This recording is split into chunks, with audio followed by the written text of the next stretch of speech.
शाह महमूद कुरैशी की जेल से रिहाई के फ़ौरन बाद GHQ हमला केस में उनको गिरफ़्तार किया गया। धक्के दे के पुलिस जो है उनको वैन में बिठा के ले गई और लग यही रहा है कि वो भी अब इलेक्शन से पहले शायद बाहर ना आए। GHQ हमला केस, डॉक्टर आरिफ अलवी का ट्वीट है, सदर मुमलिकत ने कहा कि हमें ऐसी रियासत नहीं बनना चाहिए जहाँ इंसानी हकूक़ और वक़ार को बिला खौफ पामाल किया जाए। कागजात छीनना, मुजाहिरीन के खिलाफ बेरहमाना कार्रवाई और अब दो हुकूमतों के साबिक वज़ीर ख़ारजा के साथ गैर महज़बाना सलूक पर हकाम को ज़रूर तवज्जो करनी चाहिए। पता नहीं किस हुकाम की बात कर रहे हैं। रजत पसंद दलाइल कि ऐसे वाक़यात पहले भी रोनमा होते रहे मुनासिब नहीं, क्योंकि पाकिस्तान को बदलना होगा। अगर हम बहिस्सत कौम इस पर मुत्तफ़िक हैं तो आज से बेहतर कोई दिन नहीं।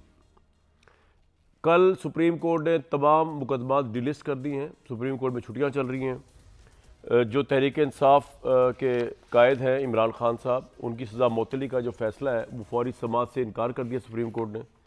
और सुप्रीम कोर्ट ने बड़े इंटरेस्टिंग जस्टिस बतलर रिमार्क्स दिए। उन्होंने कहा कि नाअहली से मुतल्लिक फ़ैसला मुअत्तल होने से सज़ा मुअत्तल नहीं होती। हमारे सामने दरख्वास्त है कि तोशाखाना केस का फ़ैसला मुअत्तल हो तो सज़ा भी ख़त्म हो। फ़ैसला मुअत्तल होने से सज़ा ख़त्म की कोई अदालती नज़ीर पाकिस्तान की तारीख़ में नहीं है। और उन्होंने ये भी कहा कि ये बड़ा बेंच जो है, दो रुकनी बेंच कायम मकाम चीफ जैसे तारिक साहब ने कहा, तारिक जहांगीर साहब ने, सिर्फ खारिज कर सकता है। और अब बुरी रिलीफ, दो रुकनी बेंच आपको बुरी रिलीफ भी नहीं दे सकता, क्योंकि हाई कोर्ट में डिवीजन बेंच का फैसला है। यानी उससे वो बड़ा बेंच बनेगा तब कहीं जाके। ये कहने का मतलब ये कि इमरान खान के जो पार्टी के लोग थे वो चाह रहे थे कि सुप्रीम कोर्ट से उनकी सज़ा मुअत्तल हो जाए, स्टे मिल जाए, ताकि वो इलेक्शन के लिए एलिजिबल हो जाए। लेकिन ऐसा होता नज़र नहीं आ रहा। ये केस जब लगेगा भी छुट्टियों के बाद, अब 8 तारीख को प्रैक्टिकली जजेस बैठेंगे, 5 तारीख तक छुट्टियां हैं, फिर सैटरडे संडे, तो 8 को आएंगे। तो उसमें भी ये केस जो है इसका कोई रिलीफ मिलने वाला नहीं है। लेकिन फिर भी अदालतों का दरवाज़ा खटखटा रही है पाकिस्तान तहरीक इंसाफ। और आरिफ अलवी साहब ये कह रहे हैं कि आज से हमें स्टार्ट करना पड़ेगा। उज़मा बुखारी साहिबा, आमिर साहब भी कह रहे हैं माफ़ी मांगे, अवैध साहब भी कह रहे हैं कि गलतियों से सब कोई सीखते हैं। हो सकता है इमरान खान साहब ने भी सीखा हो, आप भी सीख जाए। और मेरा ख्याल से आपको भी ऑलिव ब्रांच पेश करनी चाहिए और आगे चलना चाहिए। और आपको भी चाहिए कि इलेक्शन में सब भरपूर हिस्सा लें। क्या ख्याल है? कितनी अच्छी बात की मैंने। जी बिल्कुल होना चाहिए, लेकिन पहली तो बात यह है कि कामरान साहब, गलती में और जुर्म में फ़र्क होता है। वाह, ये कोई इमरान खान साहब ने किसी की कमेटी तो नहीं खा ली, या ये कानूनदान वाली बात है। किसी के खिलाफ झूठ तो नहीं बोला, या जो ये किसी के खिलाफ जो है वो चुगली तो नहीं की कि उनको माफ़ कर दिया जाए। बस छोटा सा बेदर्द सी बात थी, कोई बात नहीं, माफ़ कर दे, हमें आदत है। उन्होंने जराइम किए हैं, उन जराइम को जो है वो किस तरह से माफ़ किया जा सकता है। मेरी बात पिछली दौर भी शायद कंप्लीट नहीं हो सकी, लेकिन इनके दौर में क्या क्या नहीं हुआ। और बिल्कुल आमिर साहब दुरुस्त कह रहे हैं। इनमें से आरिफ अलवी साहब को आज ट्वीट लिखते हुए को थोड़ी सी शर्म आई।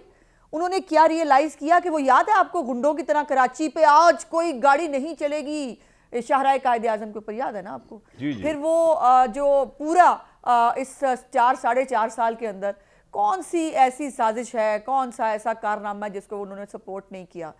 हमने तो उन भी चीज़ों की सज़ा जो है पाली जो हमने किए ही नहीं थे। इमरान खान साहब ने जो जराइम किए हैं उनकी तो देखिए, उनका तो ट्रायल होगा ना। ये नहीं हो सकता कि वो हैंडसम बहुत हैं कुछ लोगों के लिए और जो है वो पॉपुलर हैं तो इसलिए उनको छुट्टी दे दी जाए। जो लोग जिन्होंने जो जुर्म किया है उसकी एक सज़ा होती है, वो उनको काटनी पड़ेगी।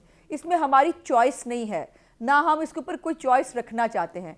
अगर एक वज़ीर आज़म को ख्याली तनख्वाह पे निकाला जा सकता है तो दूसरा साबिक वज़ीर आज़म जो मुल्क के अंदर म्यूटनी कराने की जो है साजिश के अंदर इन्वॉल्व है, जिसने 21 जो है वो शहरों के अंदर बलवे कराए, उसको ऐਵੇਂ छोड़ दिया जाएगा? वो शख्स, एक ऐसा वज़ीर आज़म, उसको उसकी बेटी को, उसकी छोटी सी बेटी के सामने जो है अरेस्ट कर लिया जाए। इरफान सिद्दीकी साहब को एक किराएनामे के ऊपर जो है, वो भी 80 साल के बुजुर्ग थे, उनको किराएनामे के इशू के ऊपर उठाकर जो है वो जेल में डाल दिया जाए। वो पंजाब यूनिवर्सिटी के प्रोफेसर याद है ना आपको, वो भी बुजुर्ग थे सारे, उनको हथकड़ियां लगाकर किसी को तो स्टॉप करना पड़ेगा ना। नहीं किया। आप करने को तैयार शहबाज नहीं है, शरीफ ठीक साहब है। जो है, क्या शहबाज शरीफ साहब कैंसर सर्वाइवर नहीं थे? क्या शहबाज शरीफ साहब को धक्के नहीं मरवाए गए? क्या अपने सियासी मुखालफिन पे आर्टिकल 6 के मुकदमे लगवाने की कोशिश नहीं की गई? क्या मौत की चक्कियों में बैठकर जो है सेटिस्फेक्शन नहीं ली जाती थी कि अच्छा आज फलाने के साथ ये हुआ है, बहुत अच्छा किया, कल और करना? ये सब होता रहा है इस मुल्क के अंदर और आज तक। तो आप कह रहे हैं माफी नहीं है, ने अपने लेवल पर जराइम बड़े किसी गुनाह की माफी नहीं मांगी। इंसाफ के गुनाहों की माफी तो मांग ले, जुर्म की माफी तो चले बात की बात है, गुनाहों की तो मांग ले। माफी मांग